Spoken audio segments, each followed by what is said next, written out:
चलिए आप आज आपके पास हम एक दूसरी वैरायटी का क्वेश्चन लेकर के आए हैं जो है रेशनल नंबर के ऊपर, जिसमें आपके पास आपको पता है कि रेशनल नंबर जो है वो आपके पास दो तरीके के होते हैं, एक टर्मिनेटिंग और दूसरा नॉन टर्मिनेटिंग। ठीक है ना, ये तो आपको पहले से पता ही है। टर्मिनेटिंग का मतलब जैसे कि अगर हमने 5/2 किया तो 5/2 आपका जो है वो 2.5 आंसर आएगा। इट मीन्स ये टर्मिनेट हो जाएगा, जहाँ पे आपकी कैलकुलेशन जो है वो स्टॉप हो जाती है। ठीक है, दूसरे टाइप का आपके पास रेशनल नंबर होता है, जैसे कि आपके पास आपने डिवाइड किया इसको जो है बाई 3, आंसर आपको पता है कि 3.3, 3.3, 3.3 इस तरह से जो है आपका रिपीट हो जाएगा, जिसे आप जो है लिख सकते हैं 3.3 डॉट या फिर लिख सकते हैं आप 3.3 बार।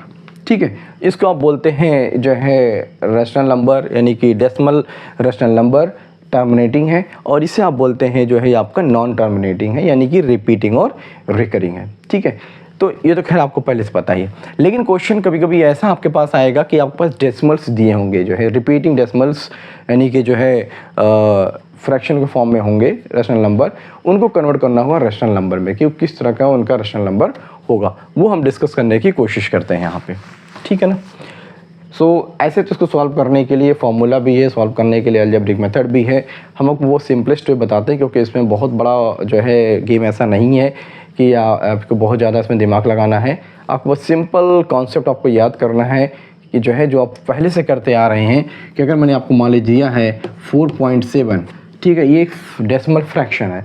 मैं अगर आपसे कहूँ 4.7 को आपको कन्वर्ट करना है जो है फ्रैक्शन के फॉर्म में, तो आपको पता है कि आप क्या करते हैं 4.7 में आप इसे 47/10 कर देते हैं। ठीक है, तो ऐसा ही कुछ कॉन्सेप्ट यहाँ पे मैं आपको शो करूँगा, जिसको यूज़ करते हुए आप किसी भी जो है डेसिमल रेशनल नंबर को, डेसिमल फ्रैक्शंस को जो है आप रेशनल नंबर में कन्वर्ट कर सकते हैं, यानी A/B फॉर्म में लिख सकते हैं।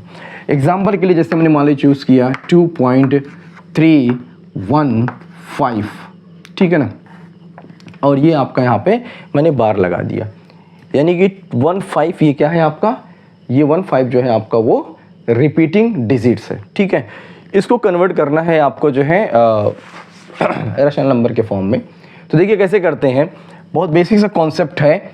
आप मान लीजिए सबसे पहले कि जो है कोई भी इसमें रिपीटिंग नंबर नहीं है, यानी कि आप क्या लिख सकते हैं 2.315। ठीक है ना, तो 2.315 को अगर मैं बोलूँ कि इसको फ्रैक्शन के फॉर्म में A/B के फॉर्म में लिखना है, आप कैसे लिखेंगे 2315 डिवाइड बाई 1000। ठीक है ना, ये सभी को पता है। अब इसके बाद आप क्या करो कि नेक्स्ट में जो भी आपके पास रिपीटिंग डिजिट्स हैं उनको एलिमिनेट कर दो। अगर हम 15 है, इसको हमने एलिमिनेट कर दिया, बचा क्या आपके पास 2.3 है, और 2.3 को अगर मैं आपसे बोलूँ इसको आप लिखो फ्रैक्शन के फॉर्म में, तो क्या आ जाएगा आपके पास 23/10। ठीक है ना, अब ये चीज़ तो बहुत ईजी है करना, बस इतना ध्यान रखना है कि एक केस में कोई रिपीटिंग आपको मानना ही नहीं है, नॉर्मल नंबर मानना है। सेकंड केस में आपके पास जो रिपीटिंग नंबर उनको आप क्या कर दो, एलिमिनेट कर दो। ठीक है ना, ये फॉर्म आ गया।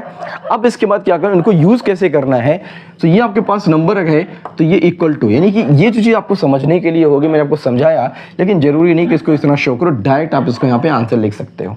ठीक है, तो कैसे आंसर लिखेंगे, देखिए डिनोमिनेटर में क्या होगा, डिनोमिनेटर में जो आपने यहाँ पे 1000 जैसे लिखा हुआ, यहाँ पे 10 लिखा हुआ है, तो यहाँ पे आपको जाएगा 1000 माइनस 10। ठीक है, न्यूमरेटर में अगर जाएंगे तो न्यूमरेटर में जो यहाँ पे न्यूमरेटर है लाइक 2315 माइनस 23। ठीक है ना, देखिए हमने क्या किया हुआ है कि जो नंबर आपके पास लिखा हुआ है उसको पूरा नंबर सबसे पहले लिख दो, और डिवाइडेड बाई जितने भी डिजिट है मल्टीपल ऑफ 10 लिख दो, माइनस आप रिमूव कर दो इरेशनल जो रिपीटिंग नंबर्स हैं, बाकी बचे जो नंबर्स हैं उनको यहाँ पे लिख दो, और उसके बाद आप देखो कि जो है कितने आपके पास नॉन रिपीटिंग डिजिट है आफ्टर द डेसिमल, उतना मल्टीपल ऑफ 10 यहाँ पे लिख दो। ठीक है, अब इसको नॉर्मल तरीके से आप सिंप्लीफाई कर दीजिए। इसको सिंप्लीफाई करेंगे तो आपके पास हो जाएगा जो है ये 5, यानी कि 2 आ गया, 11 9 जो है 2 9 आ गया, यहाँ पे बचा आपके पास 2, यहाँ पे बचा आपके पास 2, और 1000 माइनस आपके पास कितना हो गया 990 हो गया। ठीक है ना, very clear about this one. ठीक है, सो अब इसके बाद इसको अगर हाँ ये करने के बाद अगर आपको लगता है कि सिंप्लीफाई हो रहा है तो प्लीज़ इसको सिंप्लीफाई जरूर करें, क्योंकि आपको पता है कि रेशनल नंबर जो है वो सिंपलेस्ट फॉर्म है, रिड्यूसिबल फॉर्म है। अब देखते हैं 3 7 जा 21, 3 6 जा 18, 112, यानी 3 से कट जाएगा तो सिंप्लीफाई करेंगे तो 3 7 जा हो गया, 3 6 जा हो गया और 3 4 जा हो गया, और यहाँ पे क्या हो गया आपके पास नॉर्मली 3 3 0 हो गया।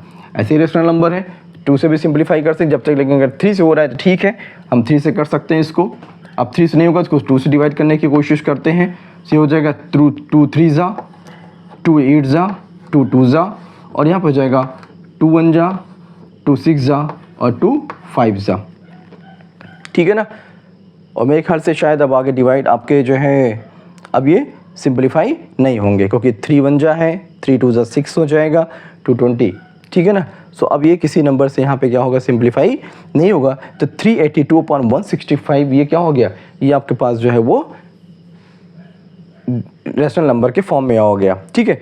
अब ये जो है टर्मिनेटिंग है या नॉन टर्मिनेटिंग है, आप इसको फाइंड आउट करके देख सकते हैं, ठीक है, क्योंकि आपको पता ही है कि जो है क्या कहते हैं आपके पास जो नंबर है वो टर्मिनेटिंग या नॉन टर्मिनेटिंग है कि नहीं है, आप जो है न्यूमरेटर इसके डिनोमिनेटर से आप फाइंड आउट करके पता लगा सकते हैं। तो अगर आप डिनोमिनेटर को देखें तो डिनोमिनेटर में जो फैक्टर है, ठीक है ना, वो देखिए 3 5 जा 15, 3 5 जा 15, यानी कि 3 मल्टीप्लाई बाई 5 इंटू 5 है, ठीक है ना। तो 3 मल्टीप्लाई 5 इंटू 5 तो पता है, ठीक है, ये क्या हो जाएगा, इसको और क्या लिख सकते हैं हम 382, और यहाँ पे नीचे डिनोमिनेटर लिख सकते हैं 3 मल्टीप्लाई बाई 11 मल्टीप्लाई बाई 5।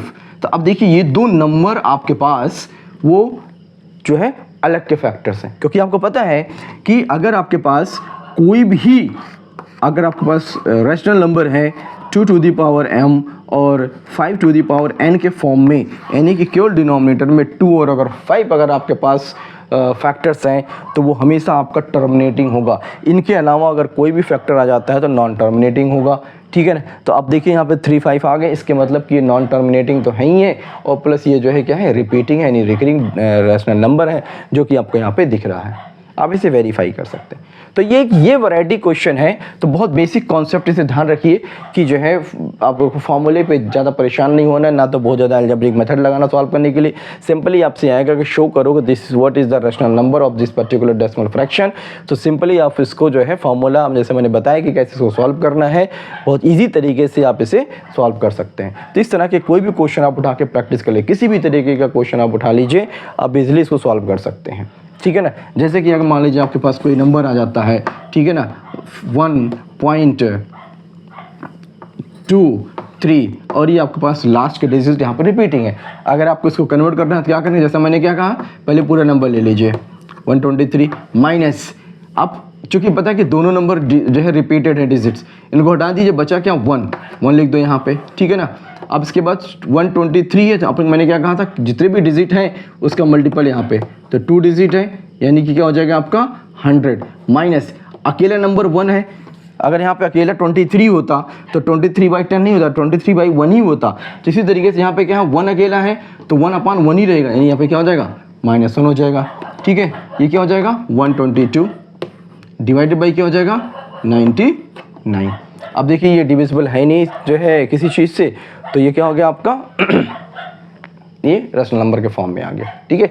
तो इस तरीके से देखा कितना इजी तरीके से विदाउट अलजेब्रा यूज़ किए, विदाउट जो है बहुत ज़्यादा कैलकुलेशन किए हुए डायरेक्टली आप इसको कन्वर्ट कर सकते हैं, कोई फॉर्मूला आपको याद करने की जरूरत नहीं है। तो आई होप कि जिन स्टूडेंट्स को ये प्रॉब्लम है कैसे इनको हम कन्वर्ट करते हैं, उनके लिए ये बहुत ईजीएस्ट वे है।